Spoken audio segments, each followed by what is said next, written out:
Right, we're going. Hello and welcome back to Monetize Me. My name is Jay. And my name is Mac. So previously we discussed some of the advantages to starting a startup with co-founders. You've got the numbers advantage, you've got the resources, you've got more man hours, and that can kind of help speed things up when you're trying to start a startup. And it seems fairly ideal. Like, you have more people, why wouldn't it be better? But as we know, one solution is never fit for everything. So I guess the big question is, why wouldn't you? Why wouldn't you start with co-founders? When would starting with co-founders maybe be a bad idea? Yeah, so that's actually a really big question. And I guess the first thing that comes to mind is when you have multiple founders, there may be an uneven level of participation slash commitment.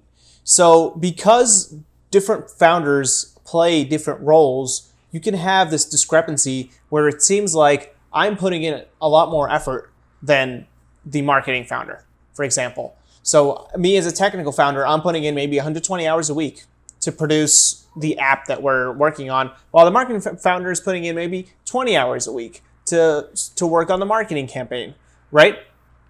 Yeah. And that creates this problem because I start looking at it as I'm putting in more effort, so I should be compensated more, or I should have more equity, or I should get more credit, or maybe my ideas should take priority as compared to the marketing person. Yeah, absolutely. And this can lead to a couple problems. One being morale. You're going to start feeling the burnout if you think you're working a lot harder than your co-founders or co-founder. And it can lead to just other inefficiencies because now you're going to have a bias towards what you're doing and that it's more important every single time, where you might not even be weighing the value that they're bringing. And it could just lead to a lot of issues that I think are fairly solvable if you have a plan at the beginning. When you're starting and when you're finding your co-founders, you should be vetting them. You should know that they're people you want to work with, that they're people that you want specifically on this team for this company, and that you trust them, you trust their level of commitment. That should be a question once you're already started.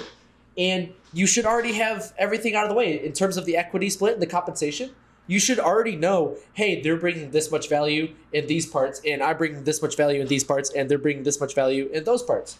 So I get this much equity, you get this, and you get this, and we're all satisfied with that. We should all be okay with it. We should have discussed this and maybe move roles around. Maybe you need to take up a more responsibility in this area so that you can have that much equity and it makes sense, because that area isn't enough to warrant that. The value from what you're doing right now doesn't warrant that equity, so maybe you need to pick up more responsibilities. That stuff you should talk about beforehand. You should sit down with your co-founders, be like, hey, so this is the business, this is what we're going to need to get done, and these are the people that are getting these things done. How is that weighted? What weight are we putting on that? But based on that value, this is the equity split, or this is the compensation split. And then you should be okay with that. So moving forward, you can avoid these morale problems from, oh, well, he's not working as hard as me, or he doesn't have to put as many hours. And you can save yourself a headache later on. Yeah.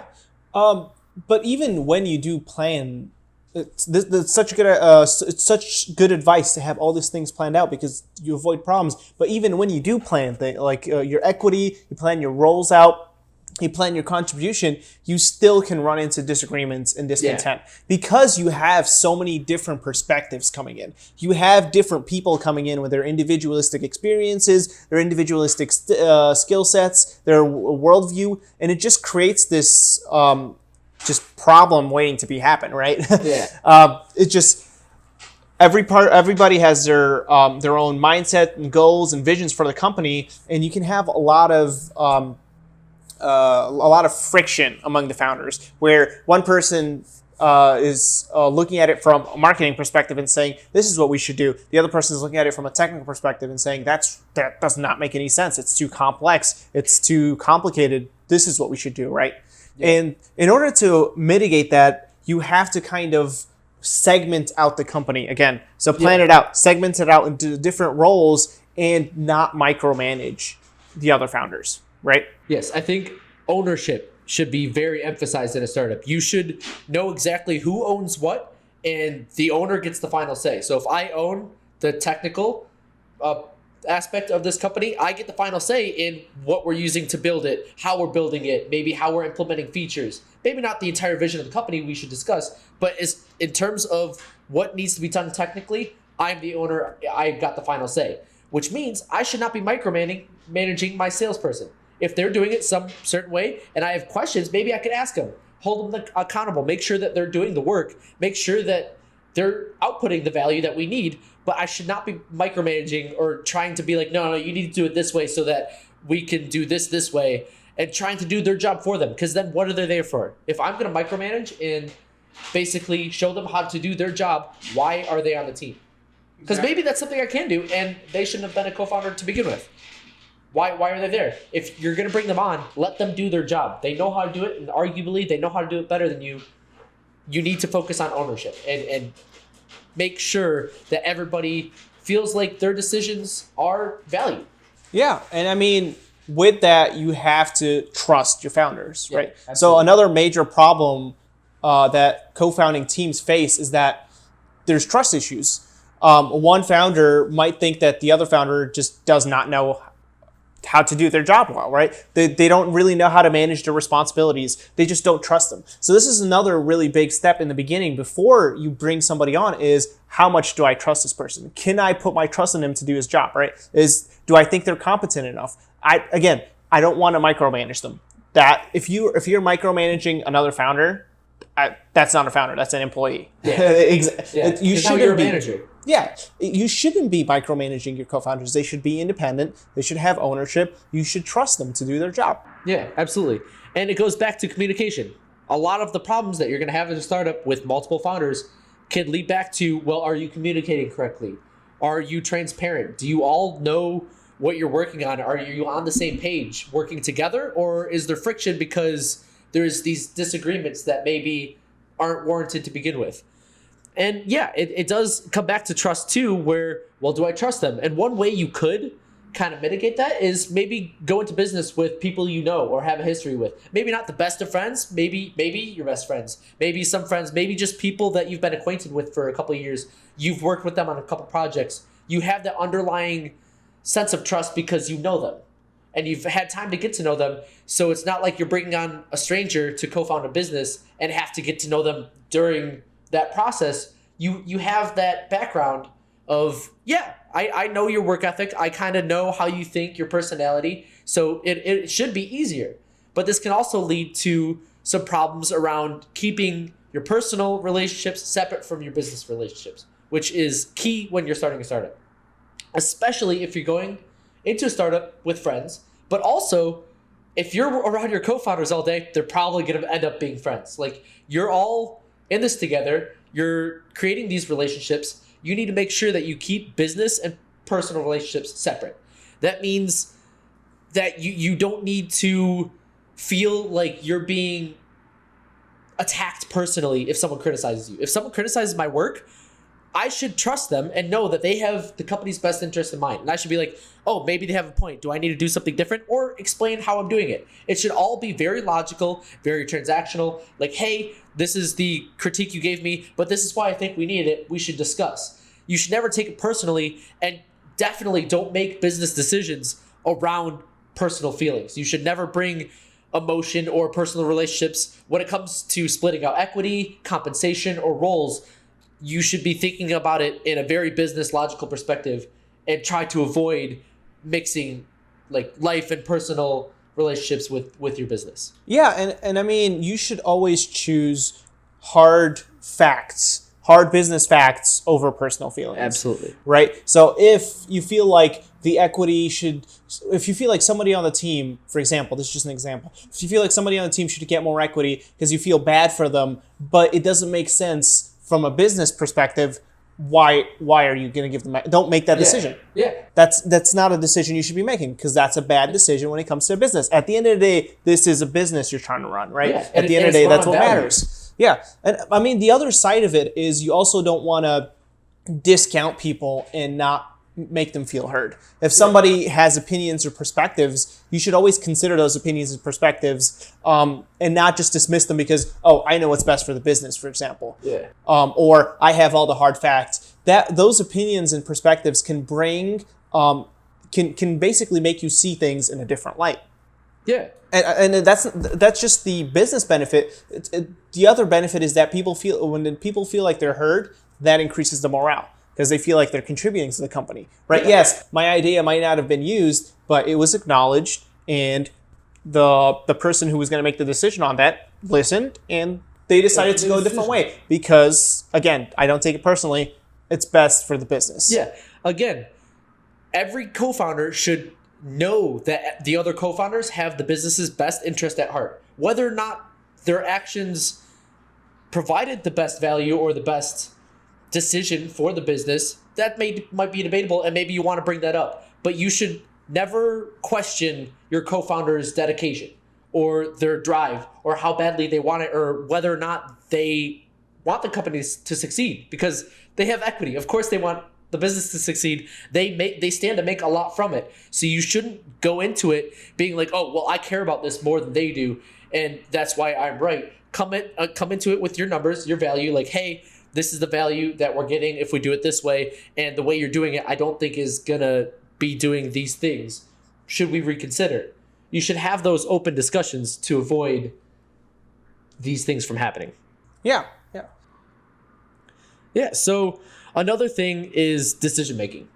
When it is collaborative and when you are getting things rolling where you trust each other and you're talking a lot and talking things out, you're still going to have to make decisions and be decisive. Because one thing you can get stuck up on is taking days or weeks to make a decision. You're not a solo founder. You don't just get to make a decision and move on. Sometimes you need to have collaboration, but you also need to know when that collaboration is inefficient. So I think one way around this is to focus on decisiveness and just keep in the back of your mind, you can iterate. So let's just, you know what? You're right. Let's try it out. I trust you. We'll go with your idea and we'll see what happens. Then down the line, it works. Great. It doesn't work. Okay, well, it didn't work. These are the numbers that show it. Let's take it back and try it this way. So maybe I'm right and you were wrong about this one this time. And then we go the other way and it works. Awesome. Don't be afraid to just make a decision, to be decisive so that you can get the feedback.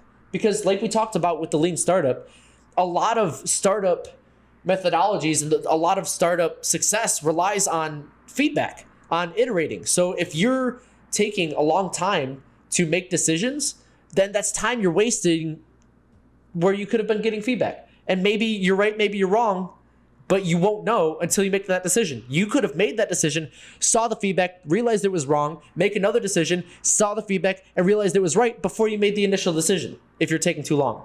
So I think one thing to focus on when you have multiple people is we need to be decisive, and we all need to be on that same page of let's just make sure that we aren't wasting time.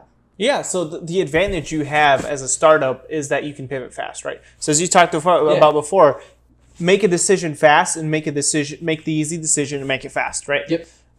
You don't always have to make the easy decision, but the idea is if everybody agrees on this decision, there's no need to keep deliberating and keep thinking about it and keep coming up with ideas.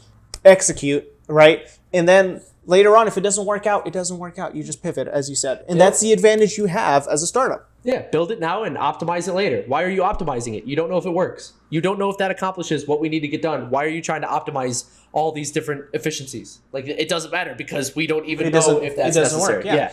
Another big issue that you can come across when you have a big founding team, or even when you have just two people, is that the equity is diluted. Because one or two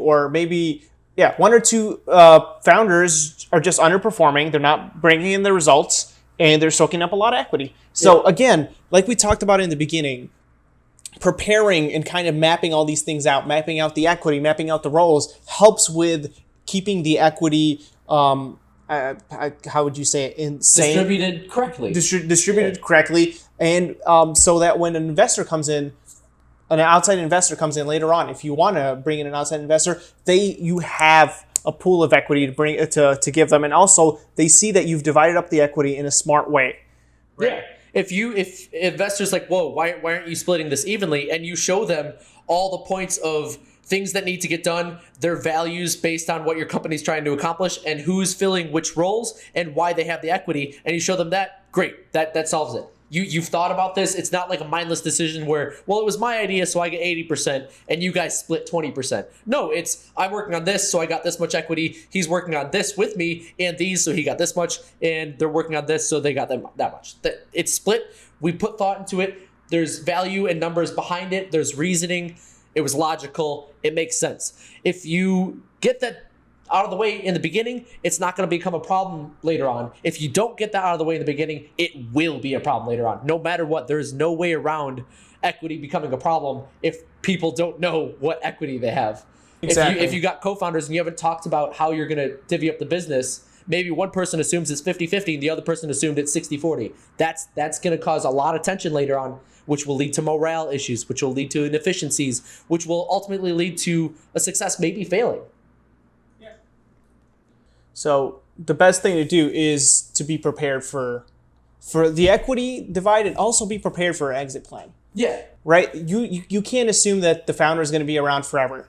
You can't assume the commitment, or not even the commitment. You can't assume that you know where a founder is going to be in the future. So you have to always plan out if this founder is ready to get out of the company, to to cash out. What is our plan, right? Yeah, and that absolutely. helps you with investors, because one of the first things that investors ask you is, what is your exit plan, right? If an investor is going to give you $2 million to start your startup and fund your business, they definitely want to know, well, what happens when one of you leaves or things go badly. If you can explain, hey, if things go badly, this is how we're prepared for it, that's going to ease their mind and be like, okay, I can trust them.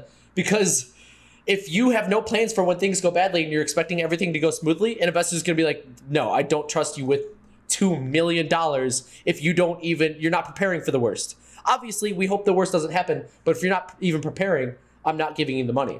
And so having these strategies, whether it's an exit plan for your business or exit plan for founders, is very important. You should always think about the end goal for your business. You should, as a team, decide this is what we're shooting for. But you should also be preparing for the founders to leave, because eventually a founder is going to want out. Like they're whether that's 5 years, 10 years, 20, after their equity's vested, they're like, you know what, I'm kind of burning out. I'm tired. We had a good run. Our business is successful, and I'm ready to cash out. If you don't have a plan, that could wreak havoc on a company and potentially end it. That could bankrupt you because, well, he's got 50% of the equity and he's cashing out. So we're screwed because we don't even know what to do. So you're scrambling to try and survive. Versus if you had a plan, maybe at the very beginning, you all signed something that said your equity, when you want out, you let the company know, and then we have a plan that you'll get paid this much every month until your equity is paid out. And that much is going to be, in order to have that money, we're going to be saving up for the years prior in this way. And that's how we're going to manage a founder leaving. You need to have these things in mind, because if you don't, and it happens, and a founder just leaves and needs to cash out, you're screwed. Yeah. Thank you so much for watching. Yeah, thank you. Yeah, hopefully you guys got value out of this video. Yeah, we always end questions on very abrupt notes just because time constraints. Time constraints. What can you do? Get done? Yeah. But yeah, hopefully you come back next time. We have some really interesting videos prepared. Yeah, whether it's what we'll be talking about solo founders and getting more into founding a company by yourself, as well as we want to do a deep dive into equity, which we think will be extremely valuable. So let us know what you think in the comments. Like, subscribe, do not dislike. Comment, like, subscribe. I just like to change up the order. Yeah. But yeah, have a good night. Have a good one. You too. You too.